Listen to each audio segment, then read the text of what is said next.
Cənub Qaz Dəhlizinin reallaşması tarixi hadisədir, bir mənalı şəkildə və bu nəhəng enerji layihəsini bu dərəcədə, yəni keyfiyyətlə və çətin geosiyasi vəziyyətdə həyata keçirmək doğrudan da böyük səylər tələb edirdi. Bu Cənub Qaz Dəhlizinin əhəmiyyətini bəlkə də indi Avropada daha çox görürlər. Çünki bu qaz böhranı bunları böyük dərəcədə sarsıtdı. Həm qiymətlər, həm qazın qıtlığı, həm qaz anbarlarının deməli dolu olmaması.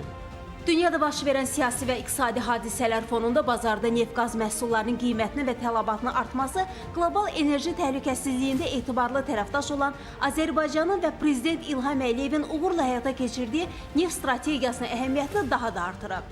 Bu sırada Cənub Qaz Dəhlizi indi Avropa üçün nəfəslik rolunu oynayır və Azərbaycana tərəfdaşları ilə əlaqələrdə əlavə dividendlər qazandırır. Belə bir zamanda Azərbaycanın təqdim etdiyi bu layihə, yəni ərsəyə gəlməz Cənub Qaz Dəhlizi və Avropanın bir sıra ölkələrinə qaz təchizatımız təbii ki, Avropa üçün böyük bir əhəmiyyət kəsb edən bir məsələdir.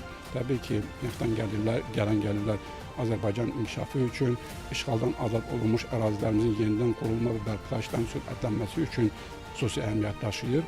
Hazırda dünya bazarında neftin bir barilinin qiyməti 120 dollara yaxınlaşır. Azərbaycan məhsullarının 80%-dən çoxunun neft və neft məhsulları olduğunu nəzərə alsaq, demək ölkəyə daha çox valyuta daxil olacaq. 2021-ci ildə orta gündəlik neft ixracatımız 425 min barel olur. Praktik olaraq gündəlik 700 min barel neft hasilatının 425 mini məhz ixrac olaraq digər ölkələrə göndərilir. Biz ona xəbər veririk ki, neftin dövriyyəsi qiymətinin artması bir tərəfdən həm dövlət büdcəsində nəzərdə tutulan öhdələrini yerinə yetirməsinə imkan verəcək. Eyni zamanda bu dövlət neft fondunun aktivlərinin və bütövlükdə xarici valyuta ehtiyatlarımızın artmasına gətirib çıxaracaq və əgər neftin dövriyyəsi qiymətindəki artımlar davam edərsə və indiki səviyyə növbəti aylarda da qorunarsa, o zaman yaxın zamanlarda Azərbaycanın xarici valyuta rezervləri 55 milyard dollara qədər yüksələ bilər. Dövlət gəlirlərini və xarici valyuta ehtiyatlarımızın artması bütövlükdə ölkə iqtisadiyyatının təhlükəsizlik yastığının gücləndirilməsinə imkan yaradır. Hazırda dünya bazarında neftin bahalaşması 2008-ci ilin iyununda qeydə alınmış ən yüksək qiymət artımında keçə bilər. Həmin vaxt neftin nominal rekord qiyməti 149 dollar idi. Mavi yanacaq isə ötən il ümumi ixracımızın təxminən 25%-ni təşkil edib.